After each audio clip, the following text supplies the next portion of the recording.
हरे कृष्णा कृष्णा कृष्णा हरे हरे, हरे राम राम राम हरे हरे। ब्रज लीला channel में आपका हार्दिक स्वागत है। आप खुश होंगे, आप मस्त होंगे, ठाकुर जी की सेवा में लीन हो गए। देखिए, जिस पर ठाकुर जी की कृपा बरस जाए ना, तो राधे राधे हो जाती है, सीधी सी बात, आनंद ही आनंद बरस जाता है। हरे कृष्णा, जय जय श्री राधे श्याम। देखिए, आज जो मैं बताने आया हूँ, बहुत सारे हमें प्रश्न भी आए, तो क्वारीज आई कि क्या हम जैसे व्रत रखते हैं एकादशी का, तो क्या हमारे लड्डू गोपाल जी भी रखें? देखिए, भाव कितने सुंदर हैं। क्या हम अपने लड्डू गोपाल जी को भी एकादशी का व्रत रखवाएं, और किस तरह रखवाएं? देखिए, सर्वप्रथम बात तो ये है कि ये साक्षात लीलाधर है, सृष्टि के दाता हैं, और ये सभी लोग इनकी शरण में रहते हैं। इन्हीं भगवान ने हमें यहाँ धरा पर भेजा है, और इन्हीं भगवान में हमने समा जाना है, समा जाएंगे इनमें। यही सब कुछ है, यही व्रत है, यही श्वास है, यही रोशनी है, यही जल है, यही भोजन है, हमें देते हैं। सारी सृष्टि पर जो व्यवस्था करते हैं भोजन की, यही तो है। व्रत कौन रखता है? भगवान को जरूरत नहीं।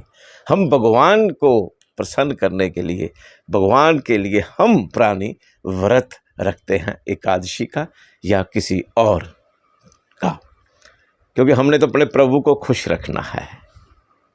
तो लड्डू गोपाल जी कैसे व्रत रख सकते हैं?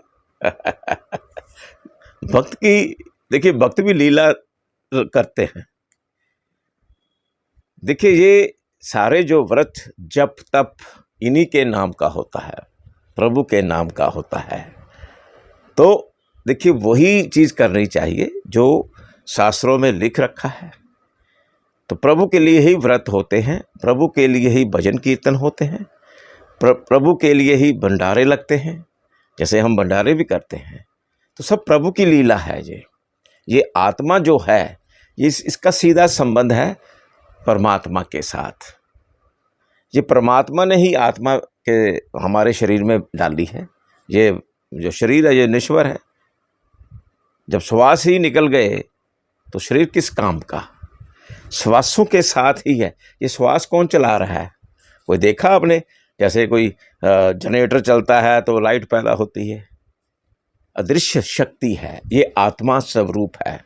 आत्मा जो है वो परमात्मा से सीधा लिंक है। जब प्रभु ने जितने श्वास दिए हुए हैं उतने ही हमने लेने हैं। वो आत्मा जब श्वास की, जो कहते हैं ना, जैसे पेट्रोल की टैंकी है, समझ लीजिए, स्कूटर की है, गाड़ी की है, जब आखिरी बूंद तक गाड़ी आपकी चलती है, बस। तो अगर हमने टाइम रहते नहीं भरवाया डीजल या गाड़ी में पेट्रोल, तो वो बंद हो जाएगा, गाड़ी बंद हो जाएगी। ठीक है ना? इसी तरह अगर हमने अपने श्वासों पर काबू ना रखा, या हमने अपने चरित्र को सही ना रखा, देखिए, प्रभु जो हैं हमें धरती पे किस लिए भेजा है? हम इंसान हैं, बुद्धिवान हैं, बुद्धि दी है प्रभु ने, बुद्धि दी है, तो बुद्धि का दुरुपयोग नहीं करना चाहिए। हम पशु नहीं हैं।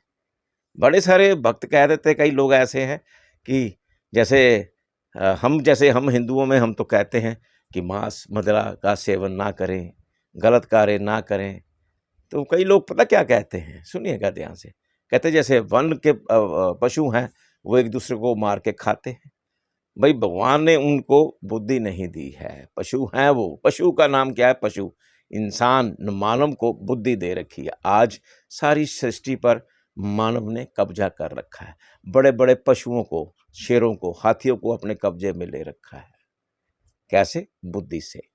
तो सिर्फ भगवान की पूजा करनी है हमने। जो व्रत रखने हैं वो अपने प्रभु के लिए रखने हैं, प्रभु को खुश करने के लिए। देखिए, अगर हमने जीवन सृष्टि पर व्यतीत करना है, पता नहीं अगले जीवन में हमें क्या बनना है, क्या नहीं बनना है, कुछ नहीं पता है। तो इसलिए आप सदैव अपने ईष्ट को याद रखें, व्रत पूजा पाठ अवश्य करिएगा। तो कईयों ने हमें प्रश्न किए थे कि भाई हम अपने लड्डू गोपाल को भी एकादशी का व्रत रखवाएं क्या? भगवान कभी व्रत नहीं रखते हैं, पहली बात तो ये है, हम मानव ही रखते हैं। प्रभु ने इतनी बुद्धि दी है कि प्रभु की ओर रास्ता ढूंढने का एक राह है, ये एक रास्ता है प्रभु को पाने का। तो आप व्रत जप तप करिए, स्वच्छ रहिए और बुद्धिमान रहिए, बुद्धि को भ्रष्ट ना होने दीजिए, स्वच्छ विचार रखें और स्वच्छ मन से, जो आत्मा तो स्वच्छ होती है जिसका सीधा संबंध परमात्मा के साथ होता है। जितना हम स्वच्छता की ओर चलेंगे उतना ही हम प्रभु की चरणों में लीन होकर, प्रभु के चरणों में रहकर उतने ही हम प्रसन्न रहेंगे। राधे राधे बोलते जाइए। अगर मेरी बातें अच्छी लगती हैं तो आप फौरन मेरा चैनल सब्सक्राइब करें, लाइक करें, शेयर करें, बेल आइकॉन का बटन अवश्य दबाइएगा। भगवान श्री कृष्ण की आप पर भी सभी पर कृपा दृष्टि यूं ही बनी रहे। जय जय श्री राधे श्याम।